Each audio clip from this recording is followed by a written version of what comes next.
I suffer from lack of self-esteem. I lack motivation. I look at others and I see that they're more motivated than I am. They are more confident than I am. If you want to understand why this happens, stay with me. I am Matthew Bartolo. This is Unfiltered Therapy, where I share my thoughts and ideas that I've learned from these thousands of sessions that I've done in the last 15 years. How can one improve their self-esteem? By not waiting for motivation.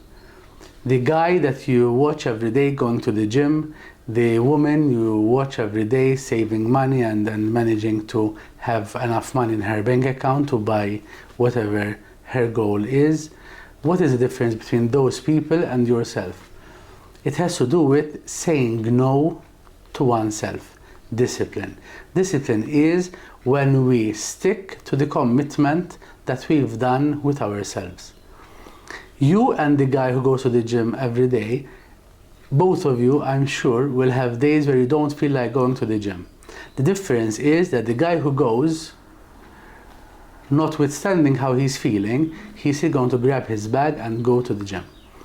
The woman who manages to save up more money than you will definitely still have the inkling to buy when Temu, Shein, the clothes shops notifications come up on their mobile phone, but she is more disciplined with herself, more capable of saying no to herself, to not do that purchase. So if you want your self-esteem to improve, you need to set goals for yourself and make sure that you stick to those goals by being able to say no to yourself.